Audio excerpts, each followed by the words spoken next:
November 1942, Operation Torch, North Africa. The first American M1 bazookas arrived in combat with no trained operators. General Dwight Eisenhower discovered on the night before the landings that none of his troops had received instruction on the new rocket launcher. Within days of deployment, German forces captured several intact specimens from inexperienced American units who had abandoned equipment during early encounters. These captured weapons would trigger the most remarkable reverse engineering project of World War II. The captured bazookas represented something unprecedented in German military doctrine. Here was a lightweight, shoulder-fired weapon that could destroy tanks at ranges beyond hand-thrown charges, yet required only 1 or 2 soldiers to operate. Wehrmacht technical intelligence immediately recognized the implications. Every American infantry unit could now engage armor independently, without waiting for specialized anti-tank guns or vehicles. The journey from battlefield capture to mass production would unfold with extraordinary speed. German forces shipped the captured bazookas to Germany for immediate analysis. The weapons arrived at Kummersdorf proving grounds south of Berlin, where Wehrmacht weapons experts would conduct the first systematic examination of American rocket launcher technology. What they discovered would fundamentally alter German infantry tactics for the remainder of the war. The technical examination revealed both promise and problems. The American M1 bazooka fired a 60mm rocket using battery-powered electrical ignition. The shaped charge warhead could penetrate approximately 75 to 100 millimeters of armor under ideal conditions. The weapon weighed approximately 7 kilograms and could be operated by a single soldier. But German engineers immediately identified critical weaknesses that would need addressing. The battery-powered ignition system posed the most serious concern. German experience on the Eastern Front had proven that batteries failed catastrophically in extreme cold. The wooden shoulder stock of the American bazooka contained compartments for 4 D-cell batteries, 2 active and 2 spare, but moisture and freezing temperatures rendered them unreliable. Any German version would require a more robust ignition system. German engineers also recognized that the 60mm warhead was insufficient against Soviet T-34 tanks, which featured sloped armor that could defeat smaller-shaped charges. The Wehrmacht already possessed 88mm shaped charge warheads for the Raketenwerfer 43 Pupchen, a wheeled anti-tank rocket launcher that cost 5,730 Reichsmarks to produce. Adapting this existing ammunition to a shoulder-fired tube would provide superior penetration while utilizing established production lines. March 1943 marked a critical demonstration at Kummersdorf. German weapons officials observed captured American bazookas being test-fired alongside experimental German anti-tank weapons, including the Faustpatrone. This demonstration convinced the Heereswaffenamt that developing a German version was essential. The captured weapons proved the concept was sound. German engineering would make it lethal. The development proceeded with remarkable efficiency. Engineers replaced the battery ignition with a magneto system activated by a spring-loaded rod that struck a generator to create electrical current. This eliminated the cold weather vulnerability while maintaining reliable ignition. The tube diameter increased to 88mm to accommodate existing Pupchen ammunition, providing nearly 50% greater warhead weight than the American original. One significant design compromise emerged. The German rocket motor continued burning for approximately 2 meters after leaving the launch tube, unlike the American rocket, which burned out inside the tube. This increased range and velocity but created a massive backblast that endangered the operator. Early operators discovered the exhaust could cause severe burns and temporary blindness, earning the weapon its nickname Ofenrohr, meaning stovepipe. By July 1, 1943, German documents officially listed the new weapon as the 8.8 cm Panzerbüchse. The designation would soon change to Raketen Panzerbüchse 43, commonly shortened to RPZB 43.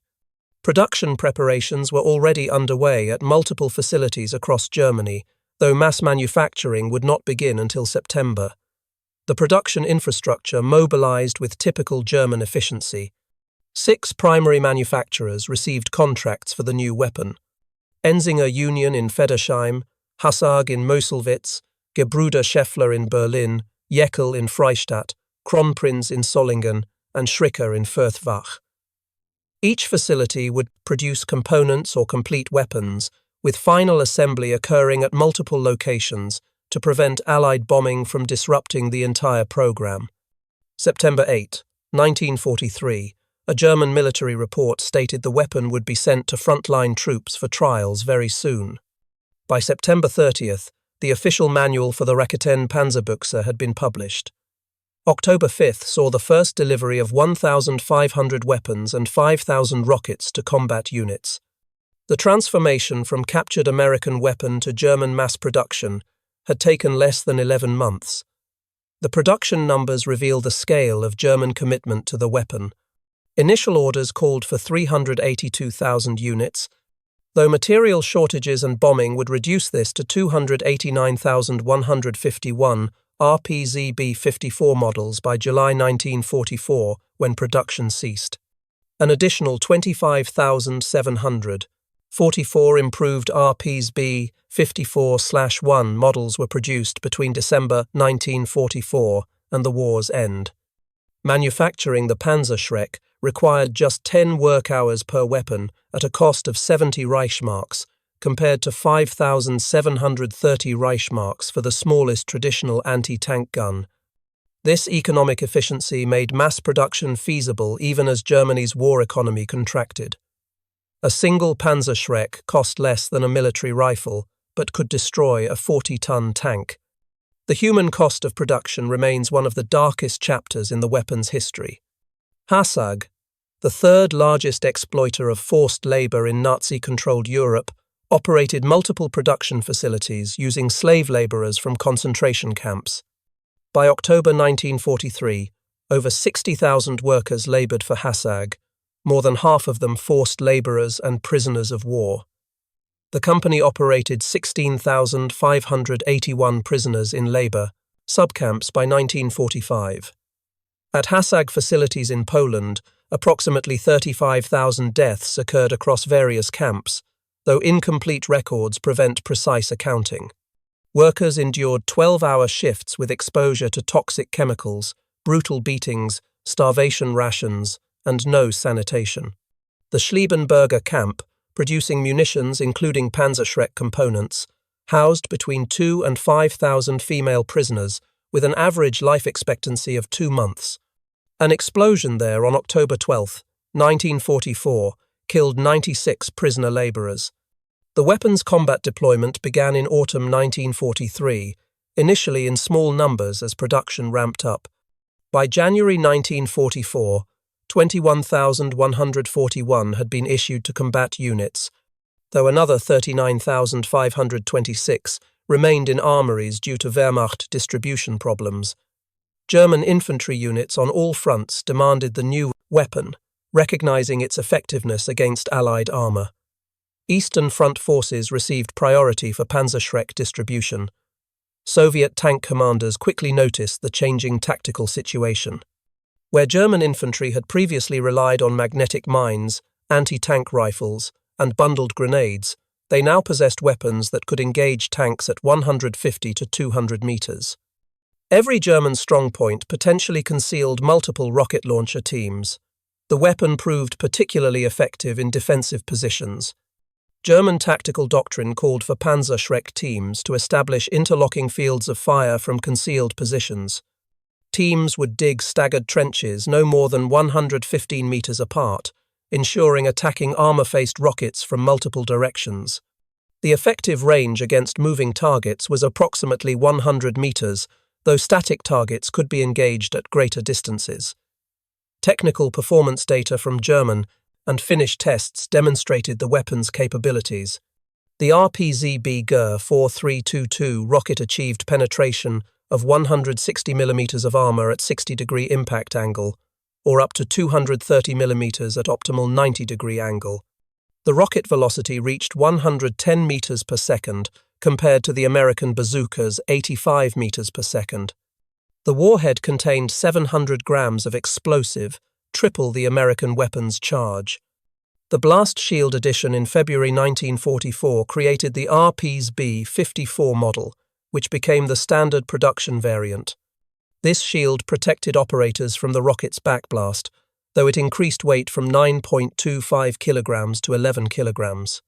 Operators still required protective equipment, including gloves and face protection, as the backblast danger zone extended 10 to 30 meters behind the weapon. Western Front deployment accelerated before D-Day. German forces in Normandy received thousands of Panzerschrecks positioned to engage Allied landing craft and tanks at the waterline. The weapons proved effective in the Bocage country, where short engagement ranges and abundant concealment suited Panzerschreck tactics. American tank crews, recognizing their own invention turned against them, developed countermeasures, including additional armor and infantry screens. The psychological impact often exceeded the physical damage. Allied tank crews knew that every hedgerow, building, or pile of rubble might conceal a Panzerschreck team. The weapon's distinctive launch signature, a bright flash followed by a smoke trail, became a dreaded sight. Tank commanders reported that crew effectiveness decreased significantly in areas known to have high concentrations of Panzerschrecks. International proliferation began even before the war ended. Finland purchased 1,854 launchers and 18,650 rockets for 200,000 Reichsmarks. Finnish forces achieved remarkable success against Soviet armor, with tests confirming penetration of 100 millimeters of face-hardened armor at 30 degrees. Hungarian forces received Panzerschrecks for Operation Spring Awakening in March 1945, the war's last major German offensive. Allied intelligence closely monitored the Panzerschreck phenomenon. A British report from January 1945 noted that German production of nearly 300,000 units in 18 months exceeded total Allied bazooka production. American ordnance experts recognized that the Germans had identified and corrected every weakness in the original bazooka design, creating a superior weapon from captured examples.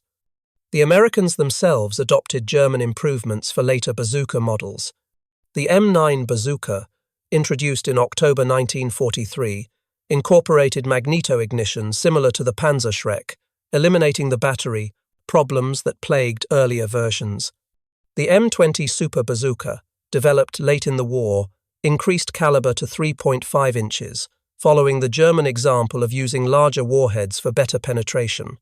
Production statistics reveal the weapon's importance to German strategy. By July 1944, when production of the RPZ-54 ceased, 289,151 units had been manufactured. Monthly production peaked at 15,000 units in early 1944. Each weapon required components from 32 subcontractors, demonstrating the industrial complexity behind mass production. The improved RPZ-54/1 model addressed remaining deficiencies. Introduced in December 1944, it featured a shortened tube length of 135 centimeters, improved rocket propellant that reduced backblast, and refined sights. Despite orders for 48,000 units, only 25,744 were delivered before Germany's surrender. Engineers also developed prototypes using impregnated cardboard tubes to save steel, though none reached production. Cost-effectiveness analysis demonstrates why Germany prioritized Panzerschreck production. Each weapon cost 70 Reichsmarks and required 10 work hours to manufacture. The smallest traditional anti-tank gun, the 3.7 centimeter Puck 35-36, cost 5,730 Reichsmarks and was ineffective against modern tanks. A single Tiger tank cost 300,000 Reichsmarks.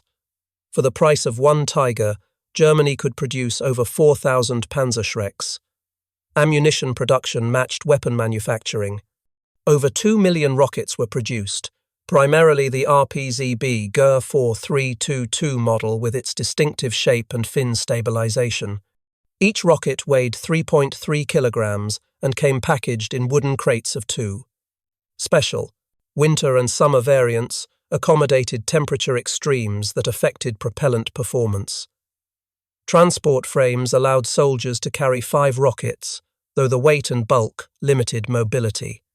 The weapon's influence extended beyond World War II.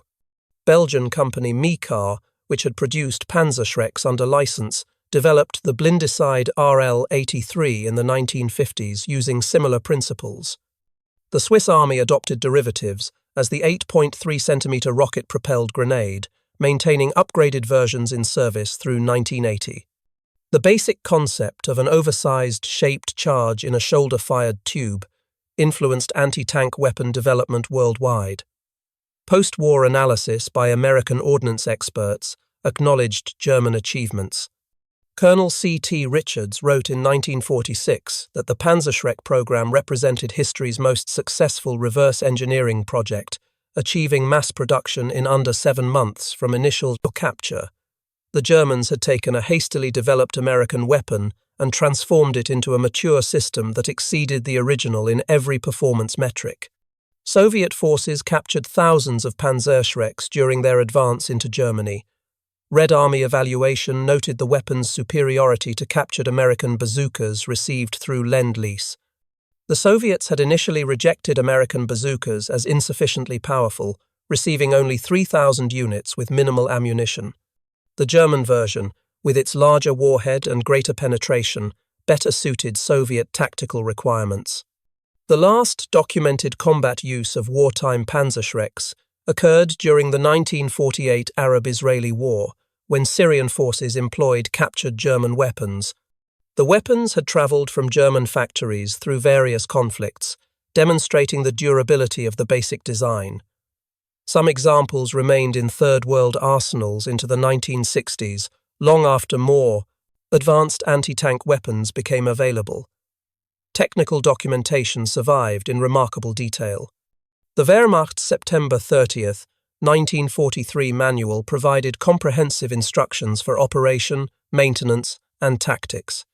American intelligence translated captured manuals with an October 7, 1944 report detailing German firing procedures, aiming techniques, and safety requirements.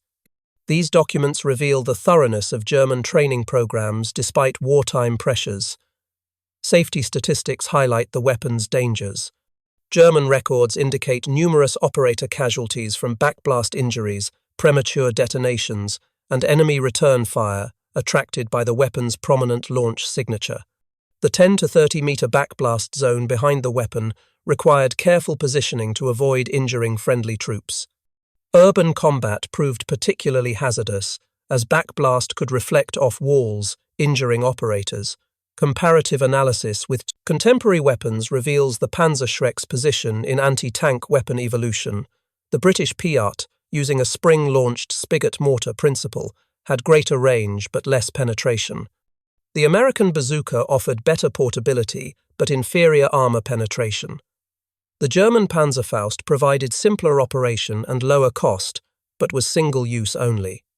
The Panzerschreck balanced these factors, offering reusable capability with substantial hitting power.